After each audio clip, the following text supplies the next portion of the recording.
Bonjour Tia, on se retrouve au soleil aujourd'hui? Ouais, salut Nico. Effectivement, on a un tout petit peu chaud aujourd'hui. Il fait 30 degrés, c'est la fête en Belgique. Mais c'est vrai que dans le studio, on le sent bien.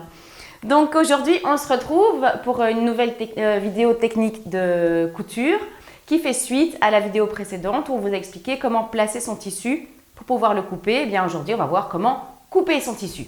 Prêt? Pareil. C'est parti.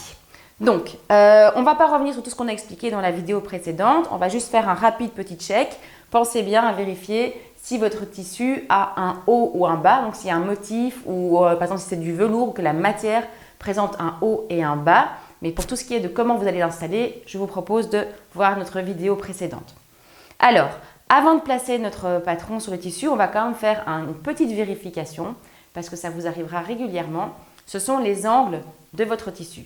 Donc du tissu, ce n'est pas du papier et ce n'est pas coupé avec une grande équerre. Il se peut tout à fait qu'aux angles, vous ayez des décalages entre vos deux épaisseurs de tissu. Parce que je vous rappelle qu'il faut bien lier vos deux lisières et qu'il ne faut pas qu'il y ait de drapé à l'endroit du pli de votre tissu. Et donc, il se peut vraiment que vos angles ne soient pas superposés, comme ici. D'accord ? Il y a un décalage entre les deux angles. C'est normal et ce n'est pas un problème. La seule chose, c'est qu'il faut bien l'observer. Ici, vous le voyez, c'est facile, on le voit quand on est au-dessus du tissu. Mais de l'autre côté, il y a de chances que le décalage se passe dans l'autre sens. C'est-à-dire que ici, c'est la partie du dessus qui dépasse de la partie du dessous. Là, on le voit beaucoup moins. Ce qui serait dangereux, ce serait de placer une pièce de patron très proche du bord en vous disant « je vais économiser le plus possible de tissu » et après la coupe, vous rendre compte qu'en fait, il vous manque un bout de tissu en dessous pour avoir une pièce complète. Donc voilà, bien penser à faire ce petit check avant de commencer à poser vos pièces de patron. Une fois que votre tissu est bien installé sur la table, on va donc prendre le patron. Alors ici, on a pris un patron de haut, de blouse. Vous voyez l'avant qui est là, avec la pince de poitrine. Le dos qui est ici. Vous voyez que l'encolure est plus droite, plus plate que l'encolure devant. Pareil pour l'emmanchure et une manche. Donc c'est un haut tout simple, en 3 pièces. J'ai pris aussi une poche d'un autre patron pour vous montrer des petites choses en plus. Alors, première chose qu'on fait, c'est vérifier que notre patron reprend bien tous les éléments importants dont on a besoin pour le couper. Sur votre patron, il faut bien qu'il soit écrit le nom du vêtement, du patron, du projet, comme vous voulez, mais vous mettez un nom pour bien différencier vos pièces de patron et savoir que ça fait partie de ce modèle-là. La deuxième chose, c'est le nom de la pièce. Ça, c'est le devant, ça, c'est le dos, ça, c'est la manche, ça, c'est la poche. Bien sûr, avec le temps, vous pourrez les reconnaître facilement, mais au départ, ça vaut vraiment la peine de bien noter sur chaque pièce de patron ce que c'est. Donc, ou le nom de la pièce, ou le numéro de la pièce doivent être notés sur chaque élément de patron. L'autre chose qu'on va trouver dessus, c'est la mention de coupe. Combien de fois doivent être coupées cette pièce? C'est le droit fil, ça c'est hyper important. Soit il est le long d'un pli, soit il y a une ligne avec une flèche qui montre le droit fil. C'est primordial.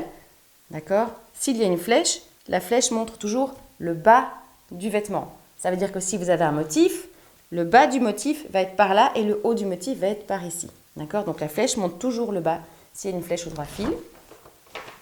Et si la pièce doit être coupée sur le pli, il faut aussi que sur une des lignes soit écrit pli du tissu, que vous sachiez à quel endroit vous allez devoir mettre la ligne sur le pli. D'accord? Donc ici, vous voyez qu'il est écrit pli du tissu, droit fil, donc le droit fil est dans cette direction-ci. Alors, une autre petite chose que moi je vous invite à mettre sur vos patrons et qui ne s'y trouve pas, ce sont vos marges de couture. Vous savez qu'il y a des patrons qui travaillent marge de couture comprise et d'autres patrons marge de couture non comprise. Honnêtement, moi, je préfère même sur les patrons marge de couture comprise aller vérifier combien de centimètres elles sont parce que ça vous permet, si vous faites des retouches, de savoir exactement en fait quelle était la longueur de votre pièce sans les marges de couture. Et si le patron est marge de couture non comprise, je vous invite à l'écrire le long des lignes. Par exemple ici, eh bien, il faut vérifier ça dans le patron, mais admettons qu'il faille 1 cm aux épaules, 1 cm à la manchure, 3 cm par exemple dans le bas pour faire un ourlet, eh bien je vous propose de noter plus 1, là où il y a 1 cm, plus 1. Ici au col, peut-être qu'il ne faut rien mettre parce qu'il y a un billet, donc plus 0, il n'y a peut-être pas de marge de couture au col. S'il y a un pli, forcément, il n'y a pas de marge de couture. Par exemple, côté plus 1 et ourlet plus 3 cm. Je vous invite à le noter, surtout si vous êtes débutant, parce que ça vous évitera d'oublier de rajouter les marges de couture quand vous couperez votre tissu et donc de vous retrouver avec une pièce qui est bonne pour la poubelle parce qu'il manque toutes les marges de couture et donc qui au final sera trop petite. Voilà, je pense qu'on a fait le tour. Ah oui, il y a les repères aussi qui doivent bien figurer sur votre patron. Et si vous avez une emmanchure, il faut quelque chose qui différencie le devant et le dos de l'emmanchure. Soit il est écrit devant et dos sur le patron. Évitez d'écrire juste un D sur votre tissu parce que devant et dos, ça commence tous les deux par D. Donc moi, je mettais un V au devant de l'emmanchure. Mais sinon, vous avez des doubles repères. En général, quand il y a 2 repères, ça veut dire que c'est le devant. Et quand il n'y a qu'un repère, ça veut dire que c'est le dos. Mais en tout cas, quoi qu'il en soit, vous ne devez pas retenir ça parce que sur vos pièces de patron, vous allez retrouver d'un côté un repère et vous allez retrouver de l'autre côté, hop là, c'est plié, vous allez retrouver de l'autre côté 2 repères. Ça va? Donc tout ça doit figurer sur vos pièces de patron. Quand vous êtes sûr que tout se trouve bien sur vos pièces, le nom, la taille aussi dans laquelle vous l'avez coupé, taille 36, taille 42, taille 8 ans, taille 3 mois. Donc bien la taille, le nom de la pièce, toutes les mentions de coupe, tous les repères et éventuellement vos marges de couture. On est prêt pour placer le patron sur le tissu. Donc on va voir maintenant les différentes mentions de coupe que vous pourriez trouver sur une pièce et donc comment vous devez les couper. Vous gardez bien en tête que votre tissu est plié en 2 et qu'on va couper le tissu en une fois. Donc, vous allez couper les 2 couches de votre tissu en une fois. Soit, vous allez lire la mention « une fois sur le pli ». Qu'est-ce que ça veut dire « une fois sur le pli » Ça veut dire qu'on va poser et couper la pièce une seule fois, mais en la mettant sur le pli du tissu, donc pas du côté des lisières, mais du côté du pli. Donc, on va être comme ça. Et qu'on va couper une seule fois, on va couper les 2 couches en une seule fois. Et donc, quand on va ouvrir le tout, quand on va désépingler le patron et qu'on va ouvrir notre pièce, on va se retrouver avec une pièce comme un papillon. Si vous étiez petit et que vous faisiez des bricolages avec des papiers pliés que vous coupiez et vous ouvrez tout, ça faisait de la dentelle, c'est un peu le principe. Donc, sur le pli, une fois sur le pli, ça veut dire on coupe et on pose une seule fois sur le pli du tissu et donc on se retrouve avec une pièce papillon. Alors, pourquoi c'est intéressant? Par exemple, pour un devant ou un dos, vous voulez avoir une grande pièce, comme un t-shirt par exemple, eh bien, vous n'avez besoin que d'avoir une demi-pièce qui, au final, fera votre vêtement entier. Ça, c'est une des mentions de coupe. Vous pourriez avoir aussi comme mention de coupe une fois en double. Alors, qu'est-ce que ça veut dire une fois en double? Pareil, ça veut dire qu'on va poser et couper la pièce de patron une seule fois sur le tissu qui est double. On ne parle pas du pli. Donc là, on va travailler en plein milieu du tissu. Bien sûr, on ne va pas taper la pièce en plein milieu du tissu parce qu'on ne veut pas gaspiller de tissu, mais ça veut dire qu'on n'a pas besoin de se trouver au pli. Ça peut être le cas, par exemple, d'une manche. D'accord? Vous voyez ici, une fois en double. Qu'est-ce qui va se passer dans ces cas-là? Donc, j'aurai mes 2 couches de tissu, je pose ma pièce, je coupe mes 2 couches de tissu sur tout le pourtour comme ça, et je vais me retrouver après avec 2 pièces miroirs. On en a besoin, par exemple, pour faire des manches ou pour faire des morceaux de pantalon. Parce qu'on a vu tantôt qu'il y avait un devant et un dos à la manche. Ça, c'est le devant de la manche. Ça, c'est le dos de la manche. Donc, en fait, cette manche-ci est destinée à être portée à droite, quand elle est comme ça. Et quand vous aurez coupé votre tissu en double, vous aurez la pièce en miroir qui sera destinée à être portée à gauche. Donc, dans le cas d'une manche, d'un pantalon, de jambe de pantalon, ou même, admettons, d'un devant qui est boutonné ici, qui n'est pas en devant en une pièce, mais qui est en devant en 2 pièces, on coupe une fois en double pour avoir une pièce réservée à la droite du corps et une pièce réservée à la gauche du corps et on ne peut pas les intervertir. On pourrait aussi avoir comme mention de coupe, je n'en ai pas ici, mais une fois. Couper une fois. Et bien, ça veut dire qu'on n'a besoin que d'une seule couche. Prenons l'exemple d'une poche, vous pourriez avoir une blouse avec une seule poche d'un côté, pas des deux. Ben, vous n'avez besoin de couper qu'une seule couche de tissu. D'accord? Vous pourriez aussi avoir 2 fois sur le pli. Ben, ça veut dire que vous devez faire une fois le travail sur le pli, puis bougez votre pièce de patron et recommencer tout le travail une 2e fois sur le pli. Par exemple, pour une ceinture qui serait doublée dans le même tissu. On pourrait aussi avoir 2 fois en double. Donc, on fait le travail de la manche, mais 2 fois. On pose, on coupe une fois, et on repose, on coupe une fois. On se retrouve avec 4 pièces au final. 2 pour la gauche, 2 pour la droite. Bien sûr, ces mentions de coupe sont parfois un petit peu utilisées avec à l'italienne, sont un peu utilisés avec un côté méditerranéen, où on n'est pas hyper germain, j'exagère un peu en disant ça, mais on n'est pas toujours hyper strict sur ces mentions de coupe. Donc, quand vous achetez un patron, regardez bien ce qui est spécifié. Il y a souvent un plan de coupe. S'il est marqué couper 2 fois, et c'est tout, en fait, ça veut dire couper une fois en double. Si vous voyez que c'est une manche, vous avez compris, ok, en fait, il me faut 2 pièces, une pour la gauche, une pour la droite, c'est en fait couper une fois en double. Et peut-être que ce patron-là, il aura pris quelques libertés, il aura juste écrit couper 2 fois. Ça va?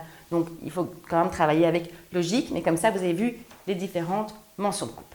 Alors, on va se pencher un peu plus précisément sur les 2 pièces qu'on a là sur la table, le devant et le dos. Si vous vous approchez, vous voyez que les 2 pièces doivent être coupées sur le pli du tissu. Cette pièce-ci et cette pièce-là. On a un pli du tissu qui se trouve ici. Je vais le bouger pour qu'il soit sur la table. Ici, notre table manque un tout petit peu de largeur. Voilà. Vous, idéalement, vous avez tout votre tissu visible.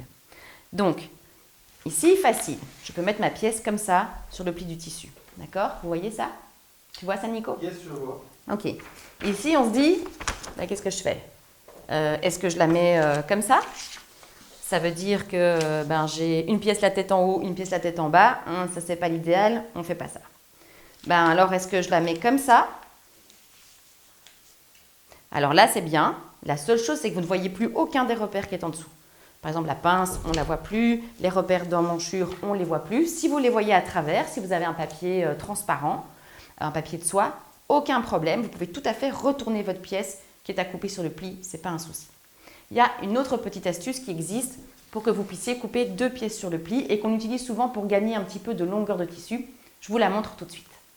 Au lieu d'avoir un seul pli, comme j'ai ici sur le tissu que j'ai plié, je vais en créer 2. Je vais marquer mon pli, soit avec un fer, soit ici à la main, parce que c'est un coton. Donc, je vais marquer le pli que j'ai déjà fait ici à la main. Et ce pli, je vais le mettre au milieu de la table, en espérant qu'il tienne. Il tient presque. Je prends une des couches de tissu, si j'y arrive. Donc, je vais ouvrir mon tissu. Ce serait plus facile si j'avais une grande table. Hop, je vais ouvrir mon tissu et je vais ramener une lisière en pliant toujours le tissu endroit contre le pli que je viens de faire en poussant sur le tissu. Donc là. Voilà. Donc, je ramène une lisière sur le pli que je viens de faire. Voilà. Mon tissu est toujours bien mis. Voilà. Et puis, je vais prendre l'autre lisière et je vais ramener l'autre lisière contre la première, toujours sur cette ligne de pli que j'ai créée. C'est important de bien avoir une ligne de pli parallèle aux lisières pour rester dans le droit fil. On ne fait pas un pli qui part de travers, parce que sinon, quand on ramène les lisières, on n'est plus du tout dans le droit fil. Donc, voilà. Ici, maintenant, j'ai créé, au final, 2 plis. J'ai un pli de ce côté-là du tissu et j'ai un pli de ce côté-ci du tissu. Ce qui va me permettre de poser mes 2 pièces facilement. La pièce qui se met... Ouf, je fais tomber les pièces de patron. La pièce qui se met sur ce pli-ci peut être mise à l'endroit sans problème. Et j'aurais aimé avoir une table un peu plus large, mais ce n'est pas le cas. Et la pièce qui se met, hop, je vais tout tenir, de ce côté-là. Et voilà. De cette façon-ci, j'ai mes 2 pièces qui sont posées sur le pli. À l'endroit, je vois tous mes repères et je n'ai pas perdu de tissu. Ok, maintenant on a toutes les informations dont on a besoin pour commencer à épingler notre patron sur notre tissu. Je vous rappelle quand même juste de bien vérifier les bouts, les angles de votre tissu et de ne pas essayer d'absolument gagner plein de place en mettant votre pièce très haute parce qu'il risque de vous manquer un bout. Donc ici c'est le cas, je vois que là au-dessus, ma couche inférieure, elle s'arrête là où est mon doigt. Donc je ne vais pas mettre mon patron comme ça ici, sinon je vais être beaucoup trop près, il va me manquer un petit bout là. Donc je vais descendre un petit peu plus bas, histoire d'être sûre d'avoir au moins la marge de couture qui dépasse en dessous. Alors, pour placer une pièce sur le pli, pour épingler une pièce sur le pli, on commence toujours par le pli. Je vous montre ça. Je place ma pièce sur le tissu et je m'assure qu'autour, il y ait suffisamment de place pour toutes les marges de couture. Là, ça va, j'ai bien 1 centimètre. Et si je regarde en dessous, oui, j'ai bien 1 centimètre en dessous aussi. Là, 1, pas de souci. 1, j'ai 3, pas de problème, j'ai pas d'autres pièces pour le moment sur mon tissu, donc fatalement, c'est facile. Je vais commencer par le pli. Alors, quand on est sur le pli, on doit être exactement sur le pli, c'est-à-dire comme ça. On ne se met pas comme ça, on ne se met pas comme ça, parce que tous ces petits décalages, une fois qu'on aura fait notre papillon, eh bien on va les retrouver. Donc c'est important de bien se mettre sur le pli comme ça. Si votre tissu bouge, vous vous mettez bien sur le pli, là, tout à fait dans le haut, et vous mettez une première épingle. Pour épingler, je vais piquer dans tout, le patron, les 2 couches de tissu. Vous voyez que je ne mets pas mes mains en dessous du tissu. Je vais incliner mon épingle et je vais ressortir ici de mes 2 couches de tissu et de mon patron. Et je mets mon épingle comme ça, sans la faire dépasser sur le papier, parce qu'après je vais devoir tracer et couper. Si je fais dépasser mon épingle, elle risque de me déranger quand je vais tracer et elle risque de me déranger quand je vais couper. Donc les épingles ne dépassent pas du papier. Et on continue. Donc si on a un tissu difficile, eh bien, on le fait bouger au fur et à mesure pour bien venir le mettre sur le pli. Et si le tissu il est facile, je n'ai pas besoin de mettre plein d'épingles. Quand on a un tissu très fluide, on peut mettre... Voilà, j'aurais remis une épingle ici sur un tissu fluide, j'aurais remis une épingle ici sur un tissu fluide. Ici, pour un tissu qui se tient bien comme celui-là, je vais pouvoir en mettre une un peu plus bas. Donc je suis parfaitement sur le pli, je pique sans mettre mes mains entre le tissu, donc on ne fait pas ça, hein, sinon on risque de créer des décalages. On fait ça, je remonte mon épingle en faisant un petit levier et je ressors. Et mon épingle est bien sur mon papier. Et hop, on fait tout le pli de cette façon-là.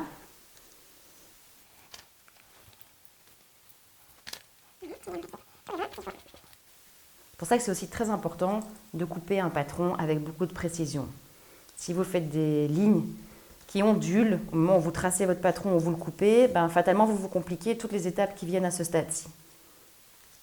Au plus un patron est dessiné précisément, au plus c'est facile de travailler après. Voilà, donc là j'ai épinglé tout mon pli. Une fois que c'est fait, je peux continuer à épingler le reste de ma pièce là le long. Donc j'avance simplement. Hop. J'avance tout simplement pour continuer à épingler le reste. Ce qui est important, c'est de bien épingler les angles du patron, que toutes les courbes soient bien plaquées dessus. Voilà, hop. Je vais en mettre une dans l'angle. Mon tissu se tenant tellement bien, je vais me contenter de 2 épingles ici sur la longueur du côté. Pardon, j'ai un cheveu dans mon œil. Entre le pollen et les cheveux dans les yeux, là, on ne sait plus bien comment gérer. Hein. Et il manque un petit apéro là aussi. À cause du soleil. Ah bah oui. Pas d'apéro au travail. Hein. C'est vrai. Donc, je vais épingler aussi l'angle de l'épaule, toujours sans dépasser sur le tissu et l'angle de l'encolure. Hop.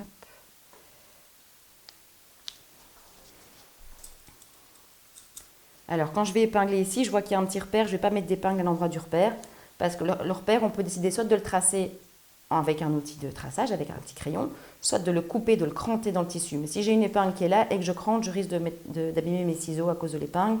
Donc je vais expressément mettre mes épingles un petit peu en décalage par rapport au repère qui est dessiné pour ne pas être embêté par la suite. Voilà, donc là, vous voyez, j'ai épinglé toute ma pièce. Elle est plaquée contre le tissu bien plate, hein, il n'y a pas d'ondulation, ça ne part pas dans tous les sens. Mon tissu, il est bien droit. Tous les angles sont bien maintenus, les lignes sont suffisamment maintenues pour que je puisse tracer confortablement et je suis parfaitement le long du pli.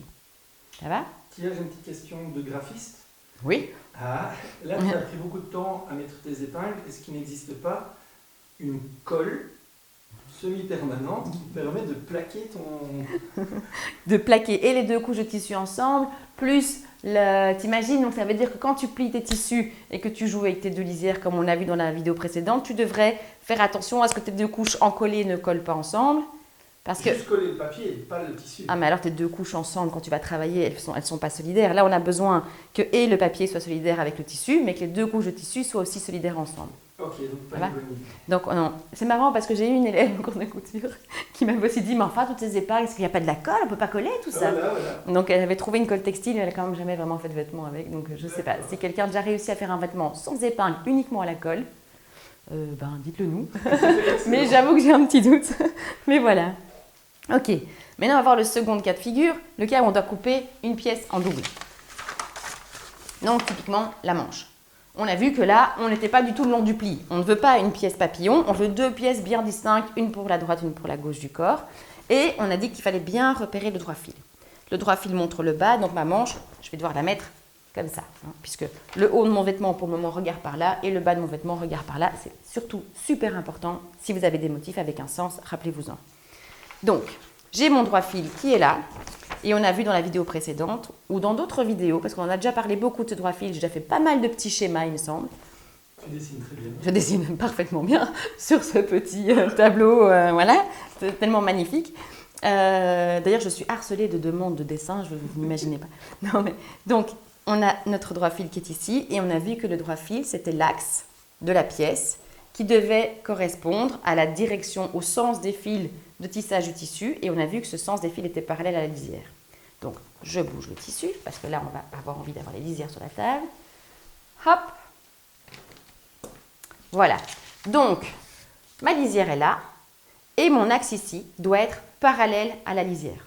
Il doit vraiment être parallèle. Il ne doit pas être plus ou moins parallèle. D'accord? Il doit vraiment être dans l'axe. Ça veut dire qu'il va falloir aller chercher une règle. Toujours, on ne va pas mettre sa pièce trop haut. On vérifie qu'il n'y ait pas un décalage entre les deux couches. Ici, c'est le cas, donc je dois au moins descendre jusque-là. Si je veux avoir la place de mettre mon centimètre de marge de couture, je vérifie bien que j'ai de la place partout pour mes marges de couture. Je ne vais pas taper ma pièce comme ça non plus. Donc, je laisse de la place autour et je prends ma règle. On va maintenant épingler notre pièce de notre manche sur notre tissu et je vous montre un petit truc pour être certain que le droit fil du patron soit bien parallèle aux lisières. On va prendre la partie haute du droit fil, ou basse, hein, peu importe, mais une extrémité du droit fil et je vais mesurer combien j'ai entre ma lisière. Alors là, vous prenez un repère que vous retrouvez bien. Donc moi, par exemple, je vais prendre la petite ligne blanche qui est là et vous venez mettre votre patron. Ben voilà, je pourrais me mettre là, à 19 cm. Je vérifie quand même bien que j'ai toujours bien la place de dessiner une marge de couture là. Hein. Donc ne vous mettez pas, je prends un contre-exemple, voilà, je ne vais pas me mettre à 17, par exemple ici, parce que là, vous voyez, je suis dans la lisière avec l'angle de ma pièce. Donc je me mets à un endroit, une distance qui me permette d'être certaine d'avoir les marges de couture. Okay, je ne me soucie pas encore du reste du droit fil. Ici, je vois que je suis à 19 entre vraiment la petite ligne blanche de la lisière là, cette petite ligne-ci, et mon droit fil. Alors, je vais prendre une épingle et je vais la couper, je vais la piquer, pardon, très très rapidement sur le droit fil. Donc, je ne vais pas prendre le temps d'avancer avec mon épingle, je vais vraiment faire tout ressortir tout de suite pour qu'il y ait un minimum de points de tissu qui soient pris dans l'épingle. Ce qui va me permettre de faire comme un axe de compas, si vous voulez. Donc, hop, je suis là, j'enlève ma règle et je vais d'ailleurs, vous voyez que je l'ai déjà fait, que j'ai déjà cousu ce patron. Je vais piquer et je vais ressortir très vite. Voilà.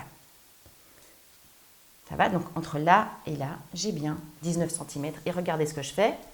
Je peux du coup pivoter pour ajuster le bas de mon droit fil par rapport à ma lisière. Donc je reprends ma règle, je me remets identiquement au même endroit. Je suis là et je vais pivoter jusqu'à ce que le bas de ma manche arrive. Dans Nicolas, je ne vois plus du tout. T'es carrément devant mes yeux. Nico, il se met à ma place. C'est bien, hein, parce que vous allez bien voir, mais du coup, je ne sais pas travailler. Attends, parce que du coup, moi, la latte, un tout petit peu. Voilà. Là, je suis à 19 cm. Donc, entre ma ligne blanche, ma lisière et mon axe de droit fil, j'ai bien 19 cm. Voilà. Je vérifie, ma pièce, elle est bien plate. Le tissu n'a pas bougé, fait de vagues. Le papier non plus. Donc, je suis prête et je peux commencer à épingler ma pièce sans la bouger. Donc, hop, voilà, c'est parti. Ça va, donc le petit truc, la petite astuce, c'est cette petite épingle en haut qui sert de point de pivot pour être certaine de mettre votre droit fil dans le bon axe. Et puis, vous continuez simplement à épingler, comme je vous l'ai montré, tous les 5 à 10 cm ou selon le tissu que vous avez, sans dépasser sur le tissu pour ne pas être gêné au moment où vous tracez et au moment où vous coupez. Voilà, donc on a épinglé toute la manche qui doit être coupée une fois en double. Je vous donne juste une petite autre astuce. Si, parce que ça arrive, vous étiez en train de couper un tissu que vous ne pouvez pas épingler, par exemple un tissu enduit. Vous ne pouvez pas épingler votre tissu enduit, sinon vous allez laisser des petits trous. Il y a aussi moyen de fixer le patron et les deux couches de tissu ensemble en utilisant des poids. Donc ça, ce sont des vieux poids que j'ai récupérés à la brocante. Mais vous pouvez aussi utiliser des anciens fers à repasser en fonte, ou je ne sais pas en quoi c'était, mais très lourd. Vous pouvez utiliser des gros boulons un peu lourds, donc des objets lourds, pas trop encombrants, vous pouvez les dispatcher sur votre pièce de patron pour ne plus que ça bouge. Bien sûr, pour la suite des étapes, c'est un petit peu moins confortable. Il faudra un petit peu jouer avec ces éléments pour les bouger. Si vous travaillez avec une règle de patchwork et un cutter rotatif, ben vous devrez un peu déplacer le poids pour ne pas être gêné avec la règle. Donc voilà, il faudra un peu jouer d'astuces. Si vous coupez de nouveau avec un cutter rotatif, il faudra bien mettre votre tapis de coupe avant de poser les poids sur votre ouvrage. Sinon après, ben vous allez devoir les enlever, mettre le tapis de coupe et les remettre. Donc c'est du travail pour rien. Mais donc voilà, ça peut être une astuce dans certains cas. Voilà. Donc, nous maintenant, on est prêt pour tracer sur notre tissu. De nouveau, il existe des patrons où les marges de couture sont comprises et vous pouvez tout de suite couper le long de votre patron. Mais il existe aussi tout un tas de marques de patrons dont les coutures ne sont pas comprises.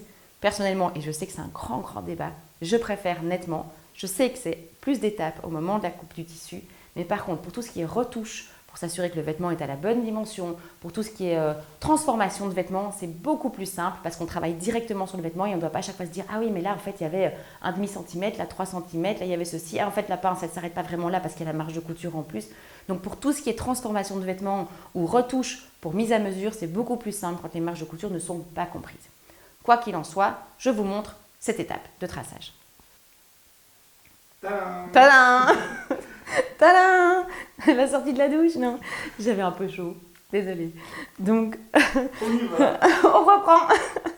Pour tracer sur votre tissu, vous avez plusieurs outils possibles. On va vite voir un petit peu ce qui existe. Il existe des feutres, il existe des crayons, il existe des craies et il existe des inventions, des trouvailles supplémentaires. Alors, en ce qui concerne les feutres, vous allez trouver des feutres de plusieurs couleurs différentes. C'est intéressant parce que vous allez avoir des tissus de couleurs différentes aussi. Et l'idée, c'est que ce que vous tracez sur votre tissu se voit. Donc, tracer avec un marqueur blanc sur un tissu blanc, ça n'a aucune espèce d'intérêt. Pour un tissu blanc, vous auriez par exemple besoin de bleu, etc. Donc, c'est intéressant d'avoir plusieurs couleurs différentes. Je dirais au moins 2, voire 3. Et vous allez aussi trouver 2 types de marqueurs. Et ça, c'est hyper important, de feutres. Je ne sais pas ce qu'on dit feutre. On a des mots un peu... On dit latte, peut-être qu'on dit marqueur et vous dites juste feutre, je ne sais pas. Donc, on a des feutres qui partent à l'eau. Ça veut dire que tant qu'il n'y a pas d'eau sur votre tissu, vous pourrez voir ces lignes et que quand vous laverez votre tissu ou votre vêtement fini, ça va disparaître comme par magie. Il est tout de même conseillé de faire un petit test avant. Et vous avez des feutres autodisparaissants.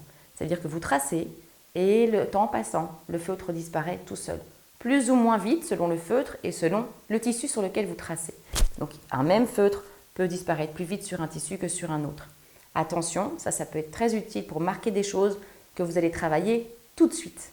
Par exemple des boutonnières. C'est beaucoup moins pratique si, comme on va le faire maintenant, vous tracez tous les contours de vos pièces et puis que vous cousez le lendemain, parce que le lendemain vous ne verrez plus vos traces. Ça va? Donc, feutre, on a vu. Crayon, même chose.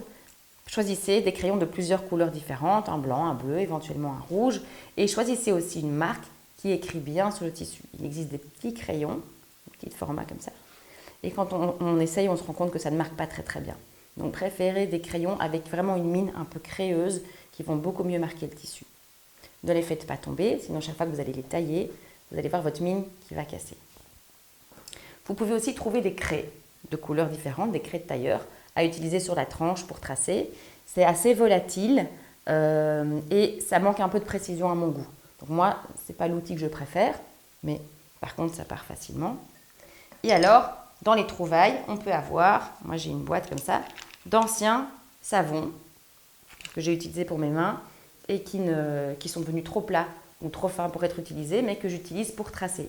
Ça marche super bien sur les tissus foncés. Parce que quelle que soit la couleur du savon, il va toujours tracer en blanc. Ça va? Mais donc ça peut être très pratique pour tracer sur des tissus foncés. Ça fait des lignes bien nettes si vous taillez votre savon avec un petit cutter avant. Et autre chose à savoir importante, c'est que ça disparaît au fer à repasser. Donc, on ne repasse que les lignes qu'on a déjà cousues. On ne repasse pas toute la pièce après l'avoir tracée, sinon toutes vos lignes disparaissent. Il y a la même chose avec le fameux bic friction. Vous avez sûrement croisé ça sur des blocs de couture, etc. Donc, ce sont les bics avec une petite gomme au bout qu'on peut effacer en frottant, les bic friction. Ben ça fonctionne aussi bien pour tracer sur le tissu et ça disparaît pareil au fer à repasser. Faites bien attention. Aujourd'hui, on va tester le feutre bleu et le crayon bleu, puisqu'on travaille sur un tissu jaune et qu'on a envie d'avoir des traces qui restent sur notre ouvrage. Donc, idéalement, c'est bien si votre outil a une pointe nette. Si votre crayon commence à avoir une pointe toute ronde, retaillez-le. D'accord ? Pour ce qui est des lignes droites, vous pouvez utiliser une règle. Ça peut vraiment vous aider à tracer sur une ligne droite. Parce que viens voir Nico. L'idée, c'est de tracer exactement cette ligne-ci. Hein, c'est pas de tracer une ligne qui va faire comme ça. D'accord ? Donc, on veut tracer là le long. Donc, moi, ce que je fais souvent, c'est que je plaque mon papier sur mon tissu et je vais tracer un peu sur mon papier, un peu sur mon tissu. Et j'avance comme ça. Je vais essayer de faire entrer un plus gros zoom. Je ne sais pas si ça va. Oui, on voit. Tu es sur le papier. Un peu sur le papier, un peu sur le tissu. Et regardez ce qui se passe quand je soulève le papier.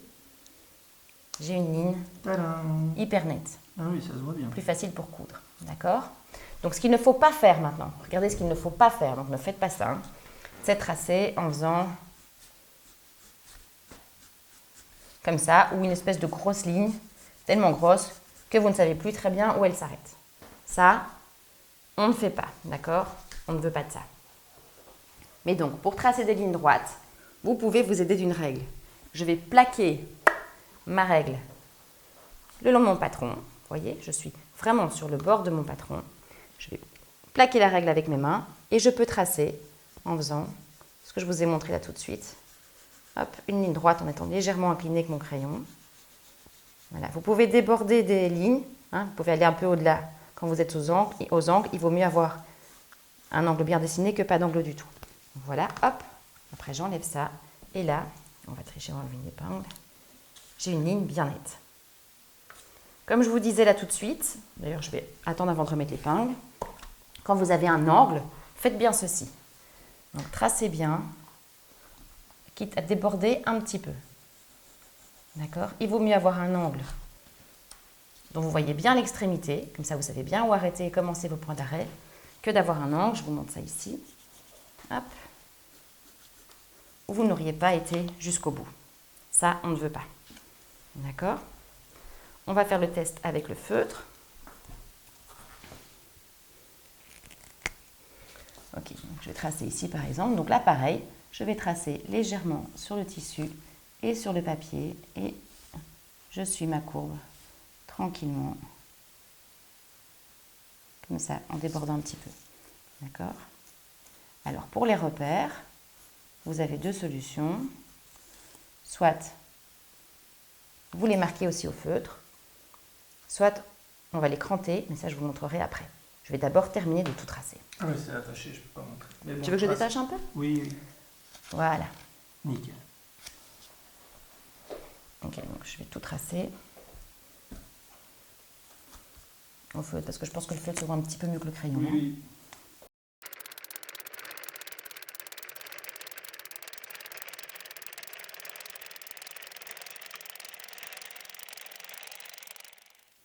Ok, donc au moment où on trace, on va s'intéresser à quelques cas de figure un peu particuliers. Les repères, les lignes où il n'y a pas de marge de couture à mettre, qui doivent être coupées à ras, et par exemple les pinces. Donc, les repères, vous pouvez choisir de soit les tracer au moment où vous tracez votre contour. Hein, donc ici, vous voyez que j'ai agrandi la ligne du repère sur le tissu, soit de ne pas les tracer, et alors on les marquera au moment où on coupe le tissu. Il faudra qu'on en reparle. Les lignes de couture où il n'y a pas de marge de couture. Donc, on parle ici par exemple de l'encolure de la blouse. On a dit, admettons qu'on pose un billet à cheval sur l'encolure et donc on n'a pas besoin de marge. Dans ces cas-là, ce n'est pas nécessaire de tracer le long de la ligne puisqu'en fait c'est la ligne où on va couper. Ce n'est pas grave si vous le faites, mais ça ne sert à rien. Et les pinces. Les pinces qui sont en fait des repères qui se trouvent à l'intérieur de la pièce. Et si on avait un repère, c'était facile. On devait juste faire des petits traits dans les marges de couture. Mais la pince, c'est un repère qui est à l'intérieur de la pièce. Ça se voit de là où tu es, Nico ? Oui, oui. Ok. Donc, elle est ici. Alors, comment on fait ? Parce que là, je ne sais pas tracer sur mon tissu. Mais vous avez plusieurs possibilités. La première possibilité, c'est de faire un petit trou avec une grosse aiguille dans votre papier. Et dans le petit trou, de venir faire une marque avec votre marqueur qui va remarquer votre tissu sur un petit point. Et de venir faire les deux axes sur votre tissu ici.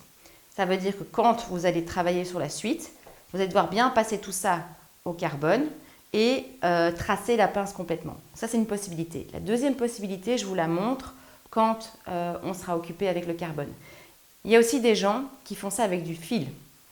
Donc, à l'époque, on n'avait pas tous ces merveilleux outils de marquage ou les carbones, etc. qu'on a aujourd'hui, et on devait tout marquer avec du fil. Ça veut dire que les gens prenaient un simple fil sur une aiguille à main, piquaient le long de leur patron en faisant un point très large qui ne serrait pas, donc qui débordait complètement du tissu.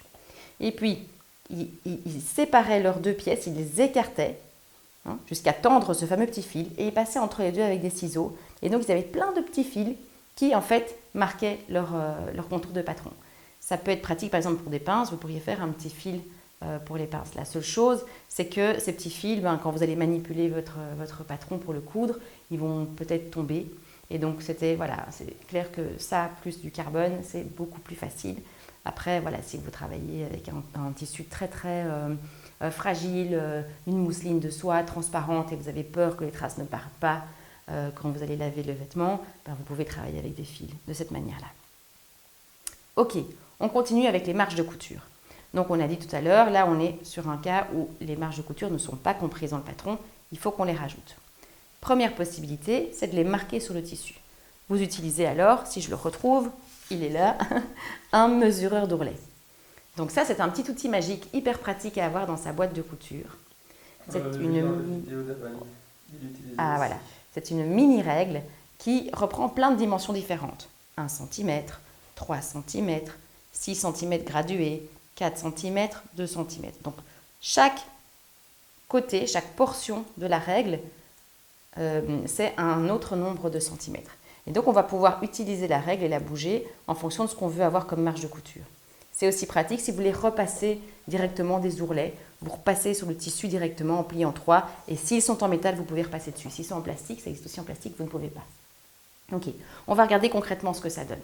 Ici, on a donc notre devant de patron sur lequel on doit rajouter 1 cm aux épaules, 1 cm aux emmanchures, 1 cm au côté, 3 cm à l'ourlet et rien du tout à l'encolure. Donc l'encolure, rien du tout, on ne s'en occupe toujours pas. Là où on veut avoir 1 cm, eh bien, on va prendre notre mesureur d'ourlet et ici, on voit que ça fait 1 cm. Eh bien, on va poser le bord contre le patron et on va venir tracer ici et on aura pile 1 cm. Donc j'ai mon patron et je viens tracer, plouc, plouc, plouc. Et voilà, je trace ma marge de couture de 1 cm sur tout le pourtour. D'accord ? J'ai une ligne droite, je peux tout à fait mettre 1 cm ici, 1 cm là-bas. Ne vous inquiétez pas ici du décalage, c'est parce que je n'ai pas dessiné les plis. Hop, on prend la règle et on vient tracer 1 cm de marge de couture partout. Dans le bas, on veut 3 cm, eh bien on va utiliser cette portion-ci de la règle, la portion 3 cm. Et donc on fait la même chose, on vient mettre un bord contre et hop, on avance, comme ça. Et là, on a nos 3 cm. On peut tracer ça. Voilà. Ce qui se passe ici au niveau du dessin, vous pouvez pour le moment simplement continuer votre ligne ici. En réalité, il faudrait faire un petit miroir. Donc ça, ce serait un axe de symétrie. Et l'oblique qu'on a ici, on doit la retrouver là. Donc, là, on est un peu dans du travail de pro, mais donc en fait, finalement, on devrait couper la marge de couture comme ça. Ça, ce serait vraiment exact. Et voilà, il y a une pince, c'est pas grave. On marque notre marge de couture ici, notre marge de couture là. On reprend notre marge de couture ici. Voilà. On fait les épaules. Et on ne met toujours rien à l'encolure puisqu'on n'a pas de marge de couture. Et donc voilà, on a tout le contour de notre pièce qui est dessiné au niveau des marges de couture. Et on va pouvoir couper simplement sur les lignes. Ça, c'est une première possibilité. C'est donc de tracer les marges de couture sur votre tissu. Je vous conseille de faire ça si vous êtes débutante. On va voir la deuxième possibilité. Et là, on va déjà passer à la coupe en réalité. Donc, je range les outils de dessin et je sors les outils de coupe. On a un tapis de coupe. Ça, c'est vraiment important pour protéger votre table. Je vais... Ça va aller. Je vais faire comme ça, comme ça, comme ça. Je peux faire ça parce que mon tissu se tire bien. On ne peut pas faire ça avec tous les tissus. Et je vais prendre la manche. Voilà, donc je mets bien ma manche sur mon tapis de coupe. Si ça dépasse, c'est pas grave. Je la bougerai en cours de route. Hop. Voilà, mon tapis de coupe, il est un peu plus petit que ma manche, donc c'est rien. Ça me donnera l'occasion de vous montrer comment on s'y prend. Et je prends un cutter rotatif. Donc là, vous voyez que je n'ai pas rajouté les marges de couture. Je vais tout de suite les couper. Je ne vais pas passer par la phase où je les dessine. Ça fait gagner un peu de temps. C'est pour ça que moi, ça ne me dérange pas de travailler marges de couture non comprises parce qu'en fait, je ne les dessine pas. Donc, on a un cutter rotatif, ok. On a un tapis de protection, un tapis auto-cicatrisant. Et on a surtout une règle de patchwork sur laquelle est indiqué tout un quadrillage centimètre par centimètre. Donc, on prend notre cas de figure ici. Je veux avoir 1 cm de marge de couture, où je vais montrer d'abord l'ourlet comme le tapis de coupe est un peu plus court. Hop, je vais le bouger là. Je veux avoir 3 cm d'ourlet au poignet pour pouvoir faire l'ourlet. Eh bien, je vais simplement mettre ma... J'essaie de voir dans quel sens on voit le mieux. Voilà. Ça ferait 1 cm, 2 cm, 3 cm. Voilà. Je mets 3 cm de marge de couture en plus de mon patron. Je suis bien, vous voyez, je suis bien le long de ma ligne de patron sur 3 cm. Je plaque et je vais, en faisant attention d'être bien sur le tapis auto-cicatrisant, je vais couper ma pièce. Voilà. Donc là, j'ai 3 cm de marge de couture sans les avoir tracés. Je vous remontre avec 1 cm. Je me mets là, du coup, sur le côté de ma manche où je veux 1 cm. Je mets la ligne 1 cm de marge de couture. Plaquez bien la règle quitte à bouger votre main. Hop. Et faites attention, ça coupe très fort. Et il ne faut pas essayer de faire tourner une fois. Il vaut mieux faire des petits allers-retours comme ça et déplacer votre main en la plaquant bien.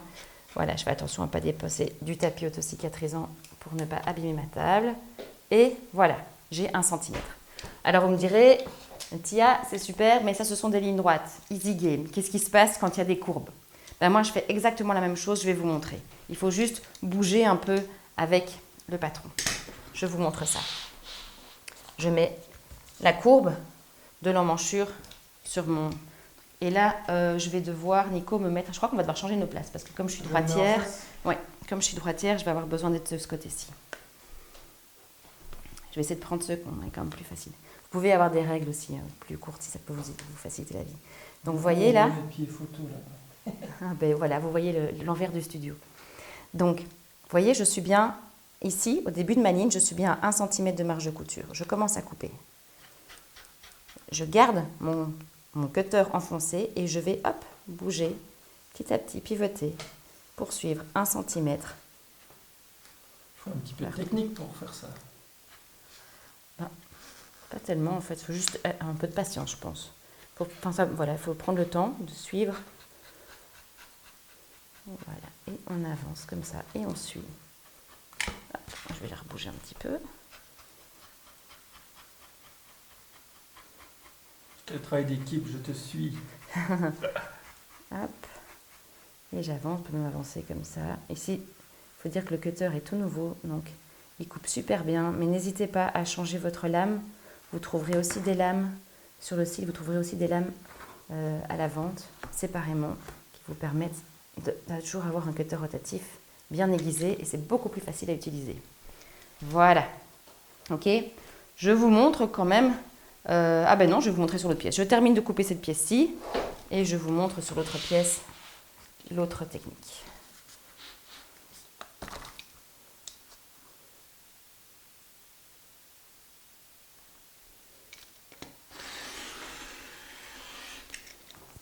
Voilà.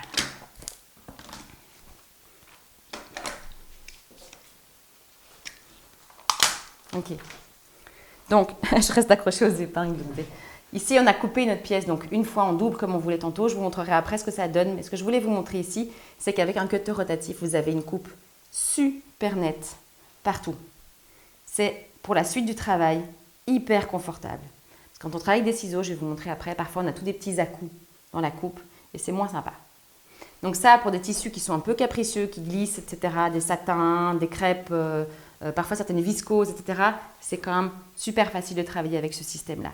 Moi, c'est le système que j'utilise tout le temps et je vous avoue qu'aujourd'hui, parce que je couds depuis longtemps aussi, donc pas pour les débutantes, mais quand il y a des lignes droites, je ne trace plus le contour du patron avec les lignes droites. Je sais que c'est une ligne droite. J'épingle mon patron et je coupe directement, marge de couture comprise. Je rajoute les marges de couture et je coupe directement et je ne marque que les repères importants. Je ne passe plus de temps à marquer les lignes le long du patron si je n'ai pas besoin de faire de transformation, si je n'ai pas besoin de faire d'aménagement, de transformer les vêtements ou de le mettre à ma mesure, etc. Je fais directement comme ça. Mais uniquement pour les lignes droites et très simple. Dès qu'il y a un angle, je trace d'office. Ça va ? Donc là, on a vu le système avec le tapis de coupe et le cutter rotatif. Je vous montre avec les ciseaux.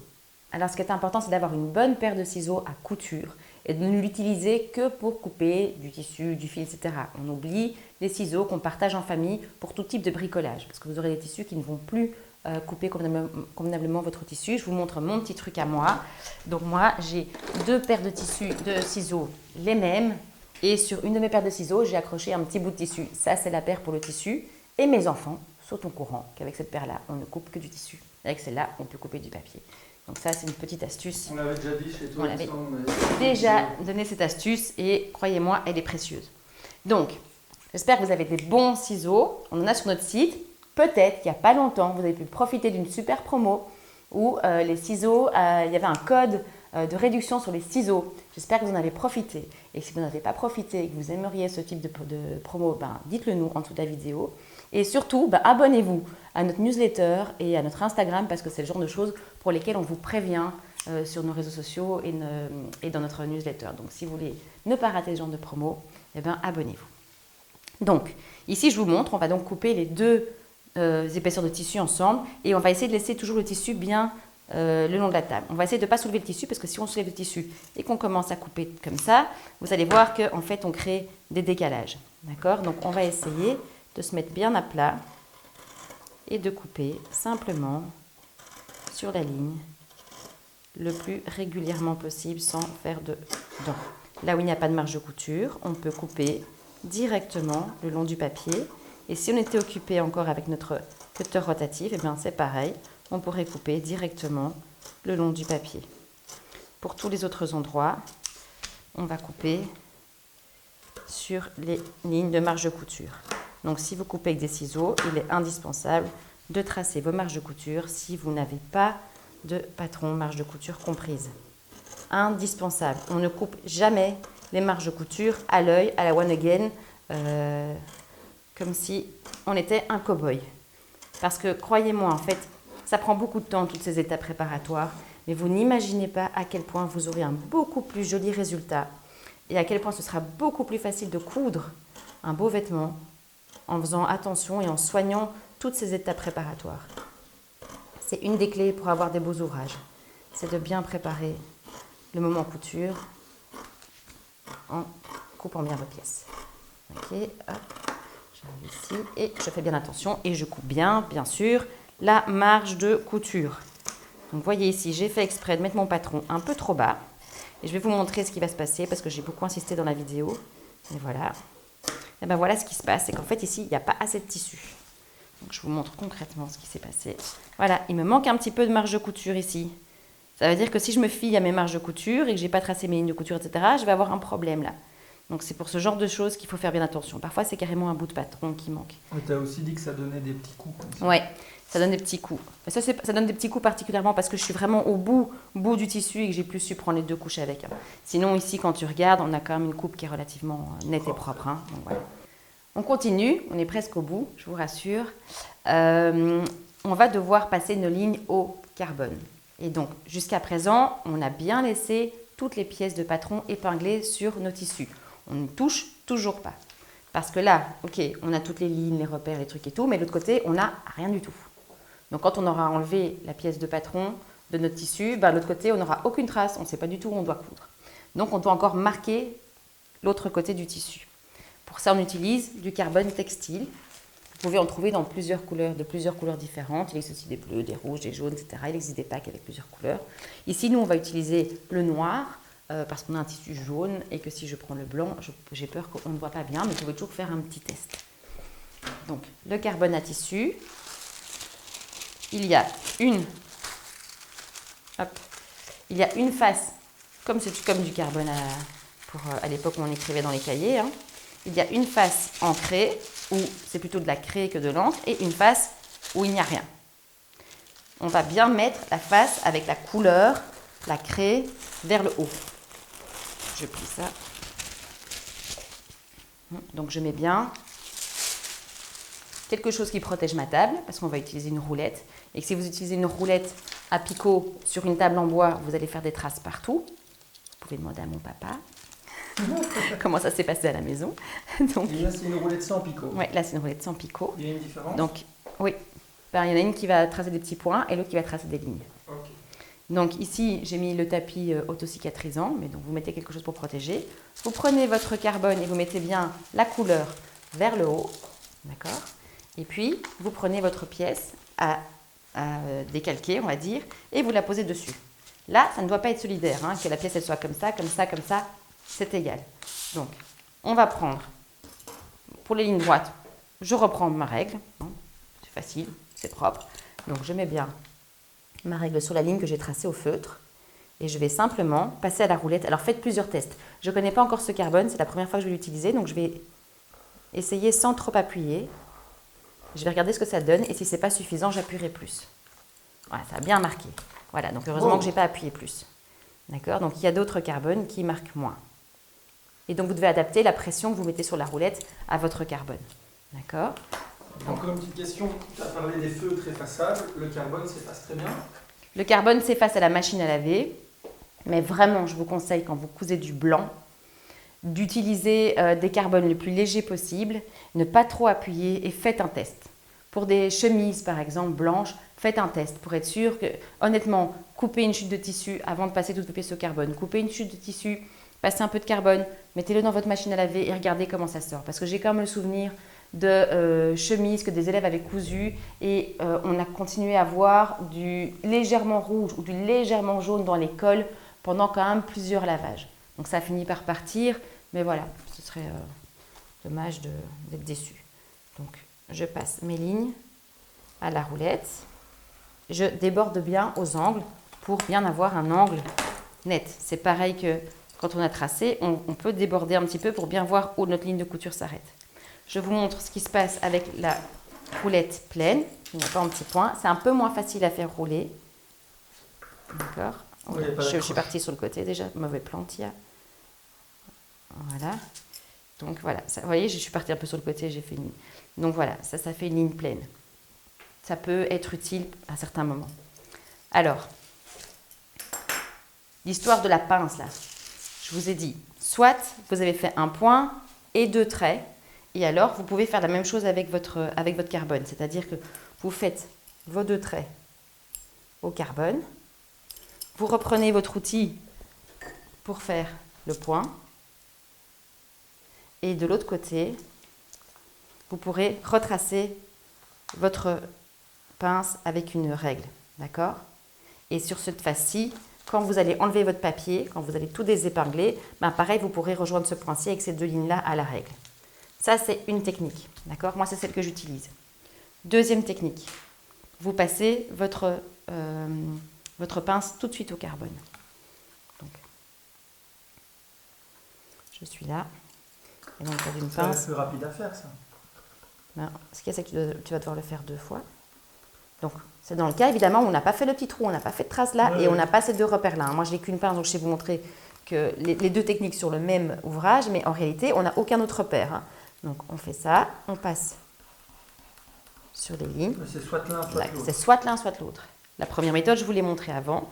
Ici, voilà, j'ai ma pince, mais ça voudrait dire, si je fais cette méthode-là, et que donc je n'ai pas tracé ça, je n'ai pas tracé ça, que de ce côté-ci, je n'ai toujours rien. Ça veut dire que je dois encore marquer la pince sur cette face-ci du tissu. D'accord? Pour ça, je vais vérifier que j'ai bien tout tracé. Non, je n'ai pas tout tracé. D'abord, mettez bien votre ouvrage sur le carbone. Si vous faites ça, par exemple, hein, que vous passez du temps à passer du carbone, comme ça, mais que vous n'êtes qu'à moitié dessus, et ça arrive à tout le monde aussi, je vous préviens, ben vous allez avoir évidemment un morceau qui va manquer. D'accord? Donc ça, vous pouvez bouger sans problème. Mettez-vous bien dessus. Voilà, donc hop, hop, hop. Est-ce que j'ai tout tracé? J'ai tout tracé. Donc vous vérifiez bien. Si vous avez tout tracé, vous pouvez désépingler votre patron. Nous, on va encore juste attendre un tout petit peu parce que je voudrais vous montrer ce qui se passe ici. Donc je vais enlever les épingles, mais je vais les remettre tout de suite pour que les deux couches de tissu restent bien solidaires. Donc j'enlève les épingles, mais je la remets dans la marge de couture. D'accord? L'idée, c'est de pouvoir enlever le patron papier, mais que les deux tissus ne bougent pas l'un par rapport à l'autre, qu'ils restent bien solidaires exactement comme ils sont, parce qu'en fait, ma pince, je vais encore devoir la passer au carbone. Hein, donc voilà, ici, hop, je remets bien mes épingles dans les marges de couture et je fais tout ce qui est le pourtour en marge de couture de cette façon-là. Hop, hop, hop. Le pli, c'est pas nécessaire, il tient puisque c'est le pli. Donc ici, je peux simplement enlever mes épingles. Voilà. Je peux enlever mon papier et là, je vois que je n'ai pas de pince. Alors, on revient à la première proposition. Première proposition où j'avais fait un repère et 2 lignes, il suffit en fait de relier et tchac, et tchac. Je vous ai dit, c'est la méthode que j'utilise. D'ailleurs, vous avez vu mon patron, il y a un trou dedans. Sinon, si vous n'avez pas ceci, eh bien, il faut ressortir votre carbone. Il faut retourner votre pièce. Hop, comme ça. Et là, vous allez, pour une seconde fois, redécalquer votre pince en la passant au carbone. Et donc, vous aurez du carbone des deux côtés. Donc, je vais simplement refaire ceci et refaire cela. Et j'aurai ma pince de deux côtés. Ça vaut pour tous les repères, comme des grandes lignes de plis, par exemple, qui se trouvent au milieu d'un patron. Donc, voilà. Et là, j'ai ma pince des deux côtés. Une fois que tout est fait, on pourra désépingler. Mais nous, on n'a pas tout fait, parce qu'on n'a pas encore fait les repères. Je vous montre. Je vous ai dit tantôt, les repères, vous pouvez soit les tracer. Je vais prendre une autre. Ah non, zut. Voilà, j'ai fait un truc qu'il ne faut pas faire. C'est-à-dire que j'ai désépinglé mon patron alors que je n'avais pas tracé mes repères. Grave erreur. Donc, du coup, je vais vous le montrer quand même sur l'autre. Okay. Les repères tantôt. Donc, je vous ai dit, j'aurais bien voulu vous le montrer, mais j'ai oublié. Soit on les a tracés, soit on ne les a pas tracés. Si on les a tracés avec un feutre, on va simplement les passer au carbone aussi. Donc, quand vous passez le contour de votre pièce, vous passez simplement vos repères aussi. Hein, vous passez le contour et vous passez voilà, les repères. Et donc, vous aurez tout de l'autre côté. Si, et on fait semblant, puisque j'ai désépinglé le devant trop vite, si on n'a pas, d'accord, si vous n'avez pas passé vos repères au carbone, vous pouvez, avec des ciseaux, faire soit un petit cran dans la marge de couture, sans aller jusqu'à la ligne de couture, soit un petit triangle, toujours sans aller jusqu'à la marge de couture. Et là, vous n'avez pas besoin de passer vos repères au carbone parce que de l'autre côté, sur l'autre couche, eh bien, vous avez aussi le repère qui est marqué grâce à la petite coupe que vous avez faite. Une fois que vous avez donc fait tout ça au carbone, que vous êtes sûr que tout est passé des deux côtés, vous pouvez enlever vos patrons, vous pouvez désépingler vos patrons. Et je voudrais juste vous montrer ce qu'il vous reste quand je vous parlais tantôt des papillons et des pièces miroirs gauche-droite. Donc voilà, ça c'est notre devant. Je vais l'ouvrir. Voilà, on a, une fois qu'on désépingle, un grand devant papillon qui est prêt à être cousu. Et on a 2 manches bien séparées, chacune marquée. Une pour la gauche, une pour la droite. Je ne sais pas laquelle va de quel côté maintenant, mais donc voilà. Ça va? Là, toutes nos pièces sont prêtes pour commencer à coudre. Il n'y a plus d'étape de préparation. Tia, c'est déjà fini l'explication? C'est déjà fini, c'était une belle explication. C'était une longue explication. J'espère que vous avez tenu le coup. J'espère surtout que vous avez appris plein de choses qui vous aideront. Si c'est le cas et que vous avez aimé, n'hésitez pas à nous mettre un pouce bleu en dessous. C'est bien pour nous, pour notre visibilité. N'hésitez pas non plus, on vous l'a dit, à nous suivre sur les réseaux sociaux, à vous abonner à notre newsletter parce que vous allez encore apprendre d'autres choses, avoir accès à des nouveautés, à des inspirations, à des promotions. Et puis, si vous souhaitez qu'on aborde certains sujets, vous pouvez toujours poser la question en commentaire. On ne vous promet rien, mais ça nous donne en tout cas des pistes d'inspiration pour faire des vidéos qui vous intéressent.